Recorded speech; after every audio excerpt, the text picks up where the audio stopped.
আমার অতীতের খবর কি? আমার অতীতের খবর জানেন আপনারা? আমি রাস্তায় রাস্তায় ঘুরতাম দাওয়াত নেওয়ার জন্য।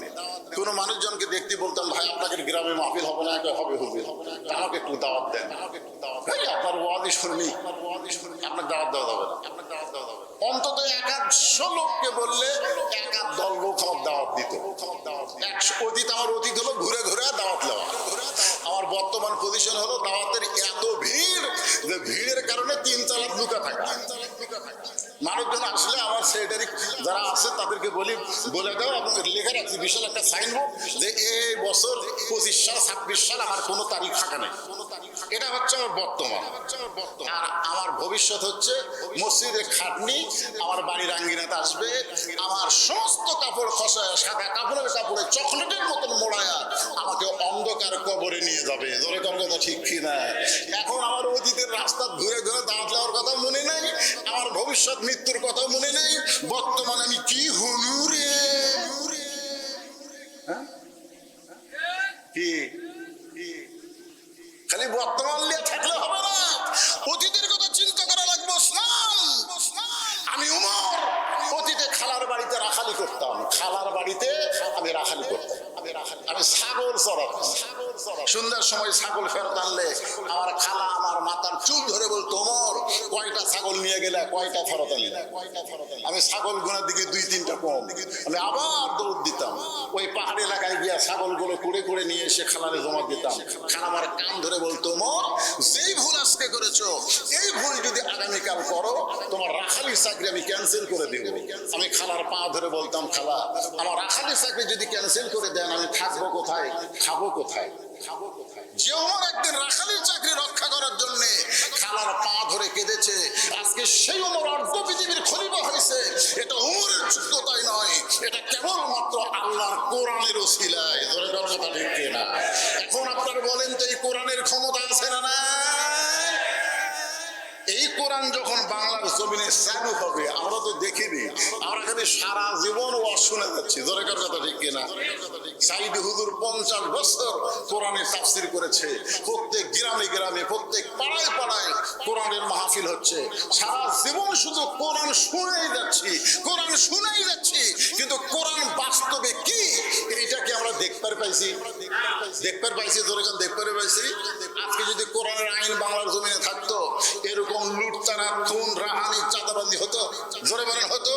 আজকে বাংলার অবস্থা কিরকম? ডক্টর ইউনূস কিছুই করবার পারতেছে না। কারণ মানুষের আইন দিয়ে কি করবে? একদিকে ধরে নিয়ে আসে, আরেকদিকে জামিন হয়। জোরে কথা ঠিক কিনা? এই তো মানুষের আইন। কিন্তু আল্লাহর কোরআনের আইন হলো জামিন।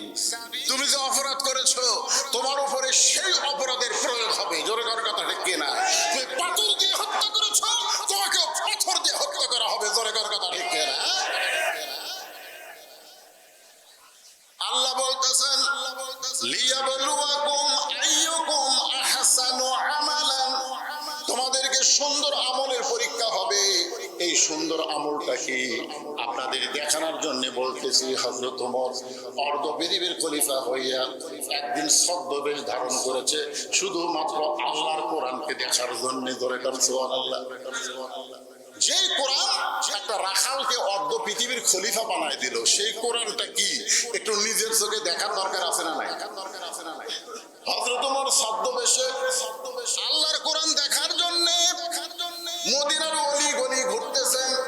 হঠাৎ হযরত ওমর দেখতে পায় বিস্তীর্ণ মরুভূমি, ওই মরুভূমির মধ্যে একজন রাখাল উট আর দুম্বা চড়ায়। হযরত ওমর আল্লাহর কোরআনকে দেখার জন্য রাখালকে সালাম দিলেন, আসসালামু আলাইকুম রাখাল ভাই, আমার পেটে ক্ষুধা লাগছে, আমি উটের 1 পেয়ালা দুধ চাই। আসসালামু আলাইকুম রাখাল ভাই, আমার পেটে ক্ষুধা লাগছে, আমি উটের 1 পেয়ালা দুধ চাই। রাখাল সালামের উত্তর দেয় না। কি দেয় না? আপনারা বলেন তো, সালাম দেওয়া কি সুন্নাত আর উত্তর দেওয়া কি ওয়াজিব? উত্তর দেওয়া কথা কন না কেন? উত্তর দেওয়া কি ওয়াজিব। ওমর ফারুকের রাগ কম না বেশি? কিন্তু রাগটা কন্ট্রোল করলেন, কারণ যখন নেতা হবে তখন নেতাদের রাগ কন্ট্রোল করা শিখতে হবে। আল্লাহ রাসূল যে নেতা ছিলেন, রাসূল যে আদর্শ দিয়ে গেছেন, নেতা হলেই হবে না, নেতাদের রাগকে কন্ট্রোল করা লাগবে। যেরকম ঠিক কিনা? ওমর ফারুক রাগকে কন্ট্রোল করে বললেন, রাখাল ভাই, তোমাকে আমি সালাম দিলাম, উটের এক পেয়ালা দুধ চাইলাম, তুমি সালামের উত্তরও দাও না, উটের দুধ দিবা কিনা সেটাও বলো না। রাখাল মুচকি মুচকি হাসি আর বলে, তোমার সালামের উত্তর আমি দিব না, আগে জানতে হবে তোমার পরিচয়, তুমি কে? প্রত্যেকটা মানুষের পরিচয় আছে না? ওমর ফারুক চিন্তায় পড়ে গেলেন যে আমি অর্ধ পৃথিবীর খলিফা, আমি ছদ্মবেশ ধারণ করেছি আল্লাহর কোরআনকে দেখার জন্য, এখন যদি আমার পরিচয় দিয়ে দেই তাহলে গুমুর তো ফাঁস হয়ে যায়। এই চিন্তা যখন ওমর করতেছেন, এমন সময় আল্লাহর কোরআন সামনে এসে বলে, ওমর, রাখাল যখন তোমার পরিচয় চাইছে, তুমি আসল পরিচয় দাও। তোমার আসল পরিচয় ওমর না, তোমার আসল পরিচয় অর্ধ পৃথিবীর খলিফা না, তোমার আসল পরিচয় হলো মিল্লাতা আবিকুম ইব্রাহিম ওয়া সাম্মাকুমুল মুসলিমিন। তোমার আসল পরিচয় হলো তোমার জাতির পিতা। যারা বলবেন না তারা অন্য কাউকে জাতির পিতা মানতেছেন নাকি? লিয়াবলুয়াকুম আইয়ুকুম আহসানু আমালান ওয়া হুয়াল আজিজুল গফুর। তোমাদেরকে পরীক্ষা করা হবে। এদিকে তাকা, রে বক্তার দিকে তাকা। এটা কি মাহফিলের সিজন? এটা কি সিজন? মাহফিলের সিজন হলে এই কয় মানুষ?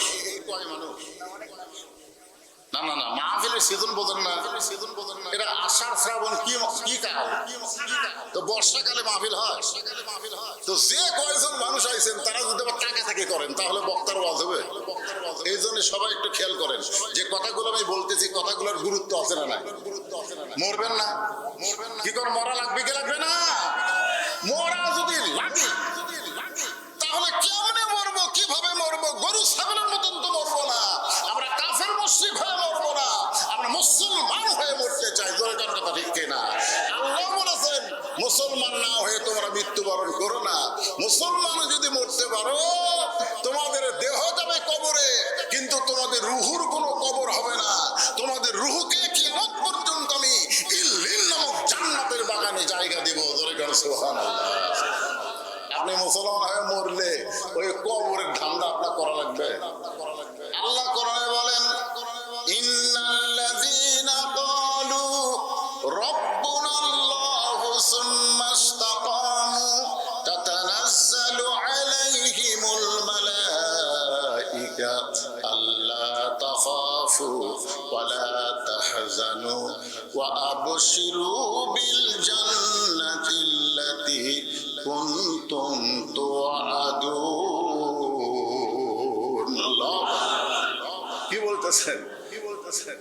নিশ্চয় যারা রবকে স্বীকার করবে, রবকে স্বীকার করে এর প্রতি ইস্তেকাম থাকবে। উকিল এসে বলতেছে তাজুল ইসলাম, তাজুল ইসলাম মীর কাসেম আলীকে। মীর কাসেম আলী নাম শুনছেন? মীর কাসেম আলীকে তাজুল ইসলাম বলতেছে, স্যার আজকে রাত 12টায় আপনার ফাঁসি হবে। আজকে রাত 12টায় আপনার কি হবে? ফাঁসি হবে। তো মীর কাসেম আলী মুচকি হেসে বলতেছে, ভাই এখন কয়টা বাজে? বলতেছে এখন রাত 9টা বাজে। বলতেছে আলহামদুলিল্লাহ, এখনো 3 ঘন্টা সময়। উকিল সুন করছে, কে রে আজকে রাত 12টায় ফাঁসি হবে? আর 9টার সময় শুনে বলতেছে এখনো 3 ঘন্টা সময়। তাহলে 3 ঘন্টা সময় অযথা বসে থাকা লাভ নেই। আমি 2 ঘন্টা ঘুম পাড়ি। কয় ঘন্টা ঘুম পাড়ি? আমি 2 ঘন্টা ঘুম পাড়ি। যদি চেতন না পাই তুমি আমাকে ডাক দিও। উকিল মনে মনে চিন্তা করে পাগল হয়ে গেছে, ফাঁসির চিন্তা পাগল হচ্ছে। পাগল না হলে কয় ঘুম পারবো, 3 ঘন্টা সময় পর ফাঁসি হবে। আর বেচারা বলতেছে আমি ঘুম পারি, যদি চেতন না পাই তুমি ডাক দিও। আপনারা বলেন তো, রাত 12টায় ফাঁসি হবে, সে 9টার সময় ঘুমালে ঘুম ধরবে? আর বলতেছে যদি চেতন না পাই তাহলে ডাক দিও। উকিল মন খারাপ করছে, ফাঁসির চিন্তা পাগলা হয়ে গেছে, চলে গেছে। উকিল বার হয়ে চলে গেছে ফাঁসির কন্ডম সেল থেকে। রাত 11:30টার সময় এসে দেখে মীর কাসেম আলী নাক ডাকা ঘুম পাড়িয়েছে। কি রে আর ফাঁসি হবে মাত্র আর 8 ঘন্টা বাকি। আর এই বেটা লাখ টাকা ঘুম পাচ্ছে, পায়ের আঙ্গুল ঝোঁকাইছে, লাভ দুটো বলছে ভাই ফাঁসির সময় হচ্ছে না স্যার এখন 8 ঘন্টা আছে। আলহামদুলিল্লাহ। মীর কাসেম আলী বলতেছে আলহামদুলিল্লাহ।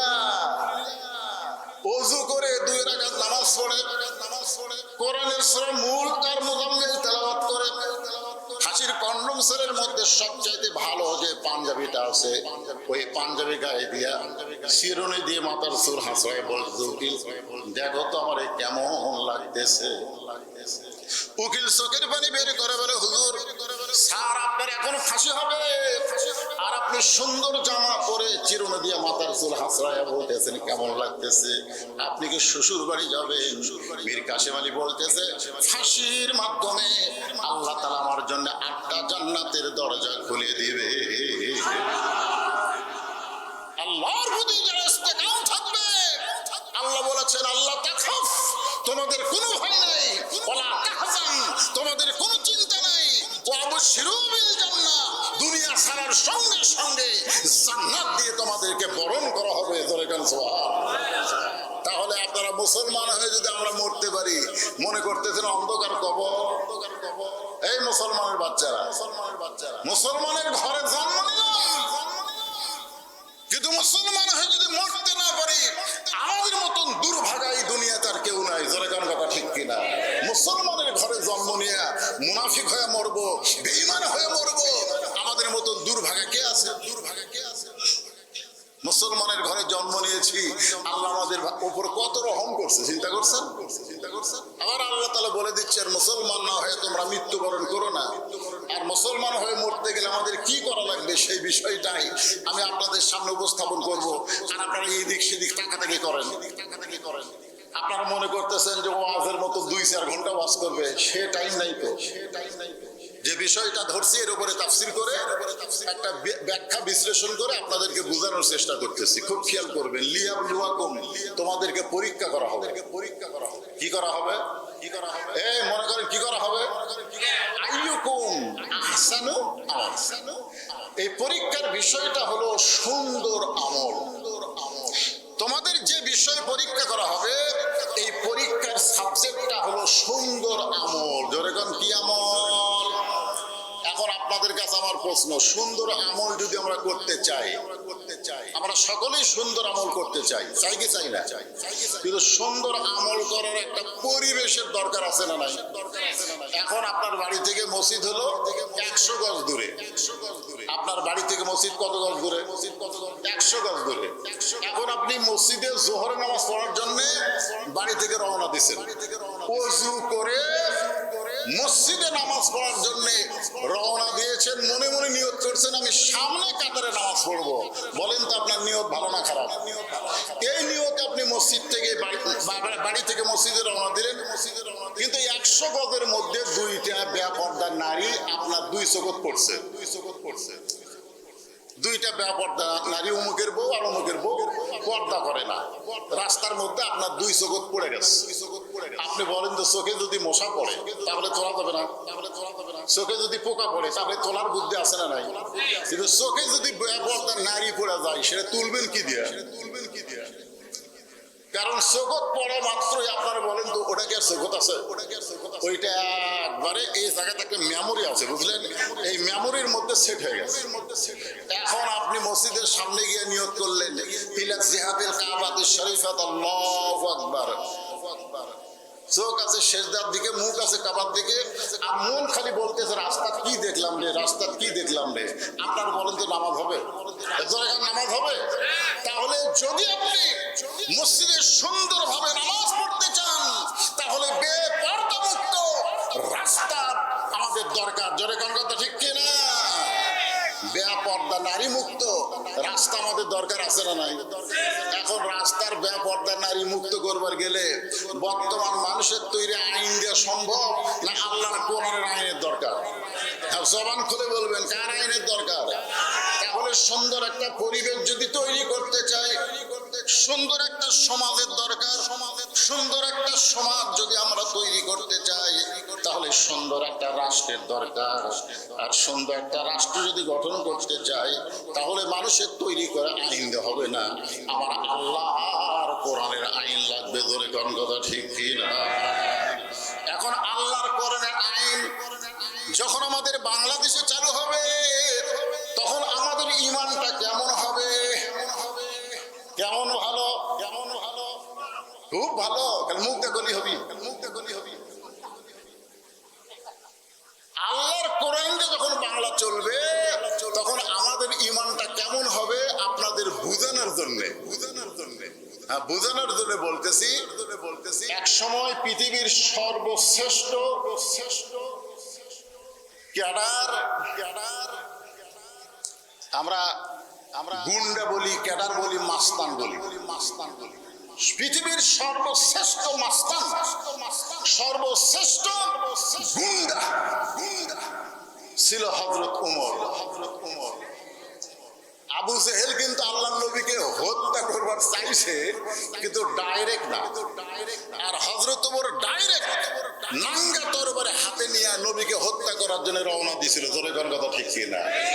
আপনারা বলেন তো, হযরত ওমরের এই যে চরিত্র, নবীকে হত্যা করবে, এই চরিত্রকে বিমোচন করে দিছে কে? আল্লাহ না, কোরআন। তিনি যখন রাস্তার মধ্যে শুনতে পাইলেন, ওমর তুমি নবী হত্যা করার জন্য নাঙ্গা তরবারি নিয়ে যাচ্ছ, তুমি কি জানো তোমার বোন আর ভগ্নিপতি ওই নবীর দলে ভর্তি আছে? ওই নবীকে মারতে না যায় বোন ভগ্নিপতির ঘরের দরজা গিয়ে দেখে বোন আর ভগ্নিপতি ঘরের মধ্যে আল্লাহর কোরআন বলতেছে, ইন্নামাল মুমিনুনা আল্লাযীনা ইযা যুকিরাল্লাহু ওয়াজিলাত কুলুবুহুম ওয়া ইযা তুলিয়াত আলাইহিম আয়াতুহু জাদাতুহুম ঈমানা ওয়া আলা রাব্বিহিম ইয়াতাওয়াক্কালুন।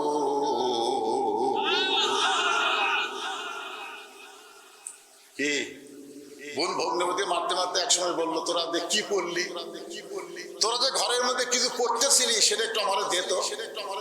বোন কি বললেন, লা ইয়ামসুহু ইল্লাল মুতাহহারুন। ভাই আপনি যত বড়ই মাস্তান হন, আমরা যেটা তেলাওয়াত করেছি ওইটা ধরবার গেলে আপনাকে পবিত্র হওয়া লাগবে। জোরে কোন কথা ঠিক কি না? তাহলে আল্লাহর কোরআনকে ধরতে গেলে কি হওয়া লাগবে? পবিত্র হওয়া লাগবে। এই পবিত্র হতে গেলে কি করা লাগবে? বলে আমরা যার দলে ভর্তি হয়েছি আপনাকেও তার দলে ভর্তি হওয়া লাগবে। জোরে কোন সুবহানাল্লাহ। হযরত ওমর আল্লাহর নবীর দলে ভর্তি হয়ে এই কোরআনকে এমন ভাবে গ্রহণ করলেন, কোরআন গ্রহণ করার কারণে শুধু হুজুর থাকলেন না, শুধু ইমাম থাকলেন না, একসময় বাংলাদেশের মতন ৯৬টা দেশের খলিফা হয়ে গেলেন। জোরে কোন সুবহানাল্লাহ। বাংলাদেশের মতন কয়টা? কথা কয় না। বাংলাদেশের মতন ৯৬টা দেশের খলিফা যখন হযরত ওমর হলেন, তখন মনে হয় তার মাথার টুপি ছিল না। কথা কয় না। তখন ওমরের মাথার টুপি ছিল, ওমরের মুখে দাড়ি ছিল, ওমরের পরনে কি নবীর সুন্নতি পোশাক ছিল? তাহলে হুজুররা দেশ চালাবার পারবে না। মোল্লার দৌড় মসজিদ পর্যন্ত। একটা মৌলবি যদি খুব বেশি পারে তো মসজিদ চালাবে, মসজিদের বাইরে মৌলবিকে খাওয়া নাই। একদল লোক বলে কি বলে না যে মোল্লার দৌড় মসজিদ পর্যন্ত। তো হযরত ওমর মোল্লা হয়ে মৌলবি হইয়া ৯৬টা দেশের খলিফা। ধরে কোন সুবহানাল্লাহ। তিনি একদিন মসজিদের মেম্বরে বসে হযরত ওমর নিজের গালে নিজে চল মারতেছেন, নিজের গালে নিজে চল মারতেছেন। খেয়াল করেন, ডান হাতে ডান গালে চল মারে, বাম হাতে বাম গালে চল মারে। এমন সময় হযরত ওসমান গনি মসজিদে ঢুকছে। এমন সময় ঢুকি বলতেছে, আমিরুল মুমিনিন আপনি কি পাগল হয়ে গেলেন? নিজের গালে নিজে চল মারতেছেন। ওমর ফারুক বলে, ওসমান আমার অতীতের কথা বারবার মনে হচ্ছে, আমার অতীতের কথা বারবার মনে হচ্ছে। ওসমান গনি বলতেছে, আমিরুল মুমিনিন আপনি হচ্ছেন বর্তমান অর্ধ জাহানের খলিফা। ওমর ফারুক বলে, ওসমান সেই ব্যক্তি শুধু বর্তমানকে খেয়াল করে, অতীতের কথা ভুলে যায়, ভবিষ্যতের চিন্তা করে না, ওই ব্যক্তি কোনো সময় মানুষ থাকতে পারে না। জোরে কোন কথা ঠিক কিনা? আপনারা কি মনে করেন আমি যে আজকে যে পজিশনে আছি এই পজিশন আমার বর্তমান? জোরে কোন কথা ঠিক কিনা?